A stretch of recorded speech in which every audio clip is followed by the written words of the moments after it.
Hey everybody, Jam Creates here, doing another driving video in the car on my way home from work. It's a Monday.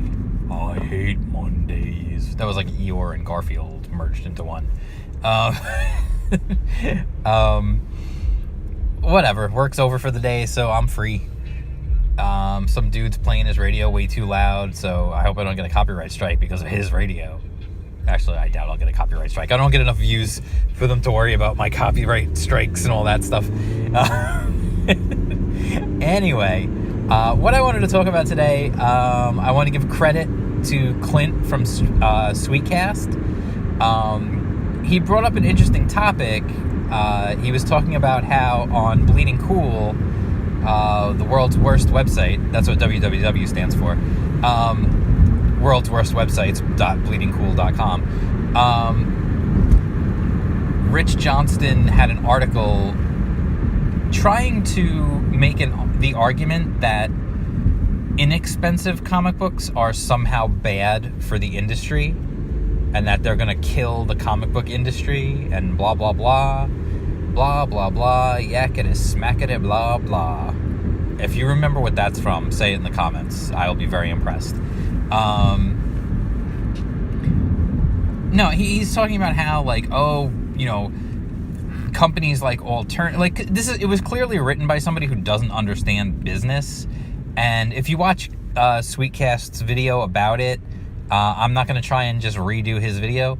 If you watch his video about it, you'll understand, like, he goes pretty well into explaining the difference between profit margins and profit and loss, and the difference between overhead and how that affects. Like, he really pretty much just rips apart Rich Johnston's argument, and then shows how even the argument is nonsense, and then whatever. So, if you get a chance, go over, check out Sweetcast. He's got a good channel. He does a lot of good stuff over there.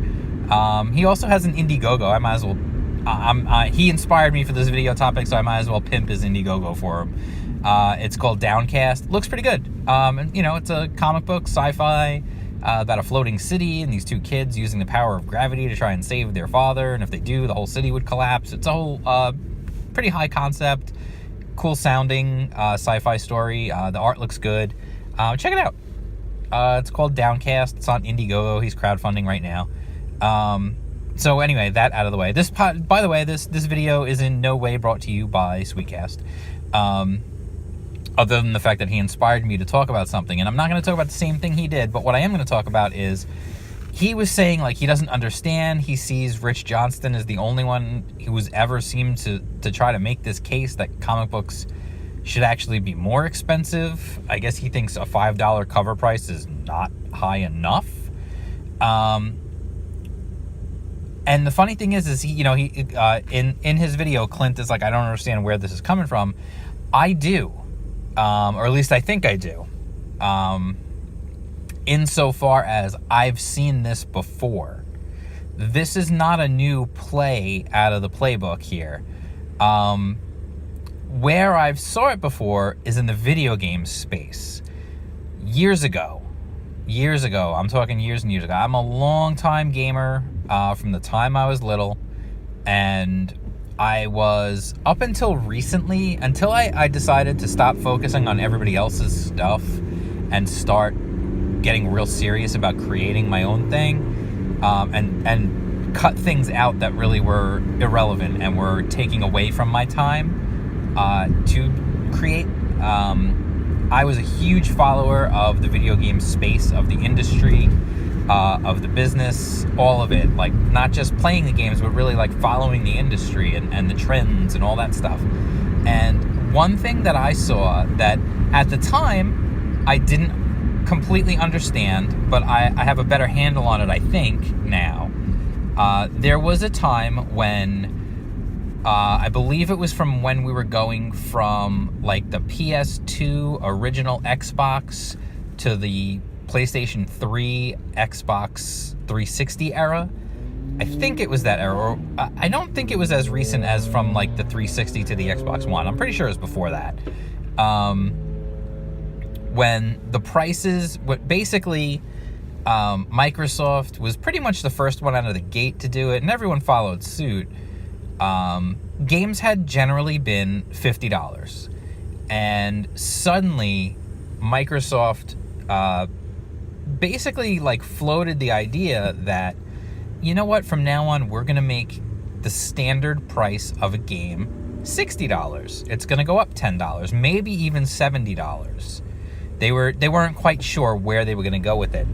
And shocking to me at the time was the amount of video game quote-unquote journalists, which there's got to be a better word for people who write articles about video games and comic books and all that, because they're clearly not journalists. They don't do any journalistic work.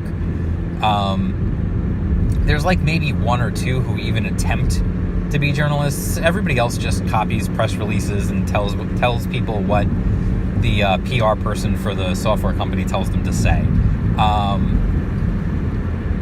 So aside from that, there was a whole batch of quote-unquote games journalists who, and this was prior to Gamergate, by the way. I just want to make that clear. Who suddenly were championing the idea of, yeah, they're right. Games should be more expensive. They cost more to make. They started making all these different arguments about why games should be more expensive. They should be $70. Now, if they were $50, and that's what they were, $50 was like the standard price for a video game at that time, and the idea was that they were probably going to go up to $70. And all these people were like, that's a good idea. They should, so that they can, blah, blah, blah. It was a lot of sucking up to the developers is what it was. It was a lot of, well, if the prices go up, they can pay the teams better and the developers can get paid more and blah, blah, blah. And listen, I'm all for, if you can get paid more, you get yours, man. I don't care. Like, that's fine. Like, whatever you can get paid, get paid. People always get mad when athletes sign giant contracts. I don't care. It's not coming out of my pocket. If someone decides that paying somebody to hit a baseball is worth $300 million for 10 years, hey, what are you going to do? Turn it down if that was you? Would you say, no, I really shouldn't get paid that much? No, of course not. You're going to take it. And you should. Because you know what? You are worth it if someone is willing to pay you that. And so, these journalists started saying, like, they should be more. They should cost more. And it was really surprising how few game journalists, decided to stand up and say, I don't think this is the best idea. Jumping up the price of a brand new game from, $50 to $70, that's a big jump. There was only a couple of guys who were out there saying, like, I'm not so sure this is a good idea. A lot of the rest of them were really on board. It was surprising how on board they were. Like, they were down for this. They were like, yes, raise the prices, because they're not buying games. They're games journalists. They're getting the games for free. And if they are paying for them, they're getting reimbursed from their company, or the company is buying them. And the other thing is as it's become abundantly clear over the years, games journalists, much like a lot of comic book journalists, are simply trying to use their game journalism / comic book journalism position as a way to get into the industry of making games or making comic books. And so they don't want to do or say anything that's going to really offend the people who might one day be able to give them a job. So they were surprisingly anti-consumer in that they were rah-rah about raising the price. And that's what I see Rich Johnston is trying to do. He doesn't like Alterna Comics, first of all, for personal reasons. So he is constantly going to harp on them for being an inexpensive option that is easily an impulse purchase for people when they're in a store, which is what comic books should be. Let's be honest. This is not great literature you're buying here. And if you want to, you can spend the money to buy something that's really fantastic, like a Cyberfrog or a Bigfoot Bill or a Watchmen collection or, any of that stuff. Yeah, you could pay top dollar for a really nice omnibus or something. There's nothing stopping you. But a floppy is not something that should cost $5, $6, $7. No kid is ever going to spend that. We live in a world now of microtransactions and free downloads. Everything is free at this point. You watch videos on YouTube, it's free. It's not costing you anything. You buy, you download games on your phone or your iPad. Most of them are free. And then there's in-app purchases later. Or you can earn things other way, or there's ads or whatever. This is the world we're in now. This is the world that kids are being brought up in. You don't pay for stuff anymore. You pay later. You download Fortnite for free, you play, and then you spend money on skins because you want to have the weird banana dude or something. That's the world that kids are growing up in. You suddenly going to tell them when they're in a store and they're like, oh, cool, look at that. It's a Superman comic. Oh, yeah, but it's $7 or $8. That kid's going to be like, no, I'm not spending that. Are you kidding me? So that's the thing, like, they don't seem to get. Like, a comic book should be an impulse purchase. It should be easily purchased by a kid with money that's not going to break them. Kids don't make a lot of money, let's be honest. A kid working a minimum wage job, if you're going to charge him $5, $6, $7 for a comic, that's like, depending on where you live, that's almost an hour's worth of salary right there. So if you're a kid in high school or something and you're working a part-time job 20 hours a week and you want to buy like 5 comic books, there goes your paycheck.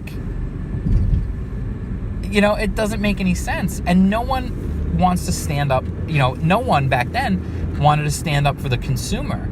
And then that led eventually to the rise of the less expensive downloadable title. Suddenly those things exploded. Why? Because they were cheap. You didn't have to think hard about buying a $5 game or a $3 game or a $7 game. When full-priced games were $70. And I also don't like the idea of shaming people for buying used games. Now, I wasn't a huge used game buyer. I never sold back my games. That was just not something I ever did. But literally, games journalists would shame consumers for buying used games. They would try to make them feel bad. Well, you know what? Maybe they don't have a lot of money, and buying a used game or trading in an old game and then buying something else used was the only way they could afford to do this stuff. I applaud somebody for being responsible with their money. And so it was incredibly anti-consumer of the games journalism, and that's what I'm seeing Rich Johnston do now. Thankfully, he seems to be the only one doing it.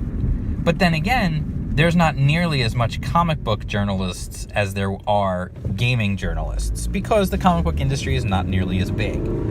So there aren't 9 million different websites about comic books the way there are. There aren't nearly as many comic book websites as there are game websites. That's my point. There are, there's a few of them, but there's not nearly as many. And that's where I think this motivation at least partially where this comes from. It's that same mindset.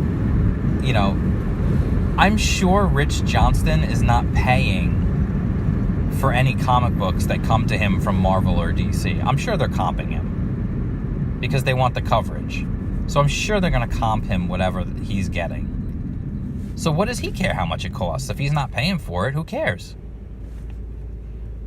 So that's my thought about that whole thing, about where that comes from. And it's really sad to see it happening where someone is trying to vilify a company who wants to make comic books affordable so that kids can actually get into comics, and then you will have a new generation of comic book fans. Everybody else is trying to price them out and take them out of the equation, where a company like Alterna is trying to keep them in. Even a company like Aspen Comics, which is more expensive than Alterna, but they're not as expensive as Marvel or DC. Their stuff is usually like $3 an issue, which I feel like is fair because they put their stuff out on glossy paper. It's a better, quality paper stock. Alterna uses newsprint, which is obviously, cheaper to produce than a glossy paper is. So, I get that. I respect that. And that really is like an artistic choice in a way, like for a company to decide whether to use newsprint or glossy paper or matte finish or whatever they're going to use. That's up to the company, and I get that. And you need to charge accordingly because you have to make a profit to stay in business. Peter Cimetti from Alterna is able to charge $1.50 for a comic because it's printed on newsprint. So, I mean, that's awesome. I love that. That's one of the reasons why I love Alterna so much. But like I said, Aspen Comics, I read the entire Executive Assistant Iris I read it on Comixology Unlimited, except for the last issue. I had to buy the last issue, but it was $3. And I felt like that was fair for what I was getting. So anyway, that's the deal on this whole comic pricing issue when it comes to comics should be more expensive. So I'll try to come up with a really good clickbaity title for this one just because I think it'll work. So anyway, if you like this video, give it a thumbs up. Don't forget, please subscribe to the channel. Encourage your friends to subscribe. I want to see more people, want more subscribers. Hit that bell for notifications because suddenly I'm live streaming. So you never know when the next live stream might happen. Hint, it'll probably be on the weekend because I don't have to work. But you never know, so you got to keep an eye on those notifications. So you got to hit that bell so you get the notifications so that you'll know when I'm live streaming so I can see you in the chat and we can chat, bro. So anyway, that's it. I'll talk to you guys soon. Hopefully my Bigfoot bill is in the mailbox right now. I'm going to check as soon as I get out of the car, and I will talk to you soon. Peace out.